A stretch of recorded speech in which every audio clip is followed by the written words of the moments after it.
čurnářka na Zlín, to je v pohodě. Dobrý den. Dobrý den. Jmenuji se Láďa Menzura.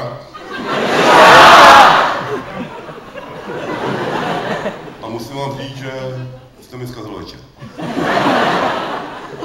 Tak snad zkazila večer, ne? Tomuhle chcete říkat zkazila? Podívejte se, pane Menzura.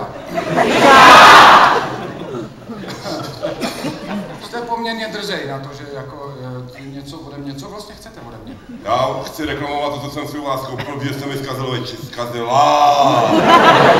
Večer. Dobře. My tady toho máme víc. Co to bylo, pane Menzura? Pane Menzuro. Tak poslouchej. Poslouchejte. Pojďme si chovat slušně. Pojďme si potykat, ať to máme jednodušší. Ale poslouchej. Přinesl jsem to domů. Já jsem Vlasta. Abyste se mohli Vlasto. Přišel jsem domů. No, to bylo radosti, ne? Ano. Vyndal jsem to z bedny. No. Sundal jsem to cigaritu. Postavil jsem to... Dal jsem to do garáže. No. A nefungovalo? Ne, cítil jsem to do zásuvky a vůbec to nešlo. Nic. Svakal jsem s tím. Podíval jsem se tomu na spodek.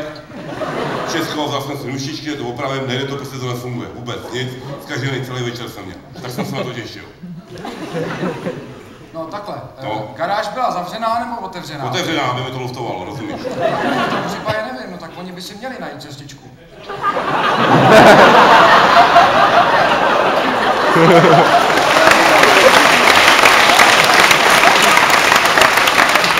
Máte pravdu, samozřejmě, jak se to začalo jako rozutíkávat, tak jsem letí tu dvokář zavřel. Co se začalo rozutíkávat? Ta věc, co jsem vyndal z bedny a z toho igelitu. Začala rozutíkávat. Rozutíkávat. Tak jsem letí zavřel garáž, aby mi to neuteklo. A říkal jsem si kšak, zpátky. Jo, kšak, zpátky. Dlouho jste to volal, promiň. No, zpátky do bedny, to vlastně si nespokojený, protože já chtěl pejska. To se tam neprostrčí. Já tam strkal prst. Prst je v pohodě. Zkušel jsem i 2.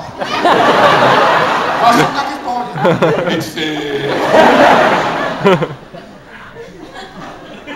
Jo, 3 prsty jsou v pohodě.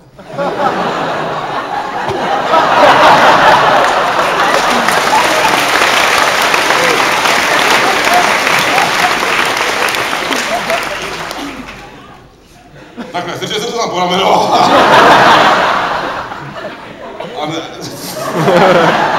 A pak když tam na rucha, jsem to celý odřenej, chci nám to vrátit.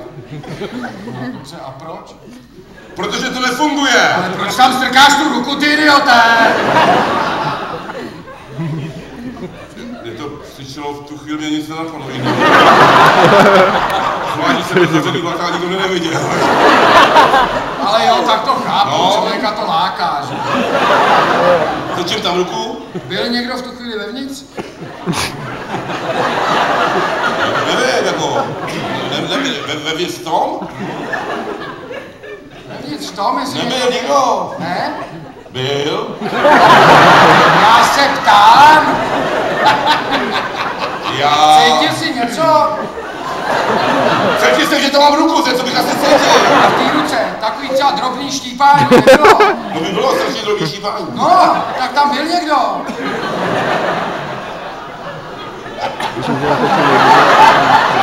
Tak si našel cestičku, tak je to v pořádku.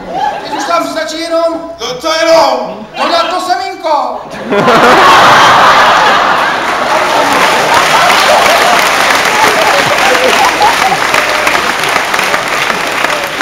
Semínko. Semínko. To mám dostat semínko, když to mám ruku. Tak co takhle mít to semínko v ruce? Já ho mám, ale z jiné ruce. Tak tam strčíš to, tuhle vydáš, strčíš druhou. Takže nevinda, to je to normálně vinda tohle. No tahle si myslím, že ne, nebo respektive už je to trošku opravený, jako s touhletou prackou. A cítil jsem to zkusím to štípání jsem cítil. No takže někdo byl vevnitř. Vevnitř byl a jako poštípával mě jako. No asi tě to trošku poštípávalo. Poštípávalo mě to. Protože se dožadoval semínka. Já být na jeho místě tak taky chci. Tak od sebe, že se jako žere semínka? Co by to žralo asi jinýho? Proč mu mám teda dávat semínka? Protože žere semínka! Když jsem to říkal! A já taky! Takže jsem u vás koupil zvíře. Který lehce štípe a žere semínka. Když tam přepříš ruku. Jo? No ne, já jenom však se dám dohromady, jak tady budeme dlouho. Pak přišly děti. Ty si řekl, promiň, že děláte to, ty si řekl, děti, už je to tam, dáme tomu semínko. No, tak jsem děti odehnal, aby jsme neviděli. Já jsem prostě koupil u tebe jako krabici, která má díru a když tam dám ruku, tak to vlastně šípe. Jo.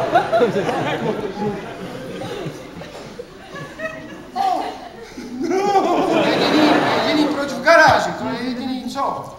No v garáži já jsem to... Většina chlapů, který to tady kupujou, to dělá spíš jako venku. Vy jste to řekli, tak já bych si vzal hotel.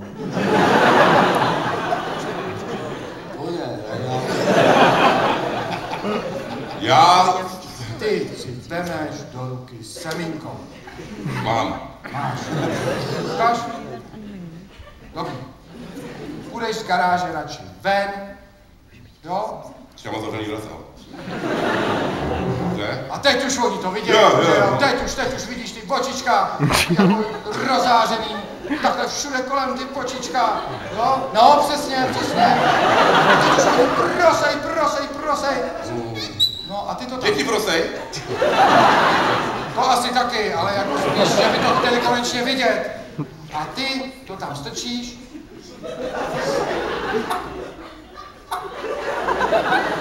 Dej mi to sem.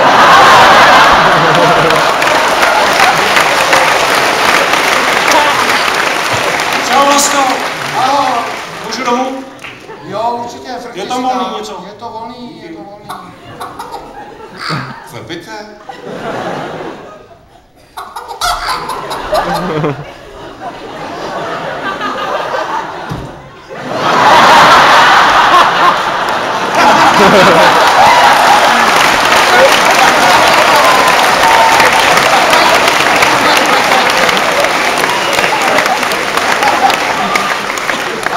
Zrovna dělá další. Koukám, že u vás nakupují jenom kreténi, co? A koukám taky. Semínko, květináč, truhlík. To seš truhlík. Tak, semínko máš v ruce. Mám semínko v ruce. Teď se rozhlídneš, jo, oni už kolem koukají, no, teď jako drobně, asi jako tak jako na tebe. Jako volaj, jo. Co na mě volají? Já nevím. Já taky ne. Asi čimčerára, čim. Ty ale víte, kde bydlí Franta Straka? Na šestce, vlevo. A nevíš, kde bydlí Ondra? To je utíklo. Jo, prostě ne tam, do večer. Ježiš. Já vím, je telefonní, ať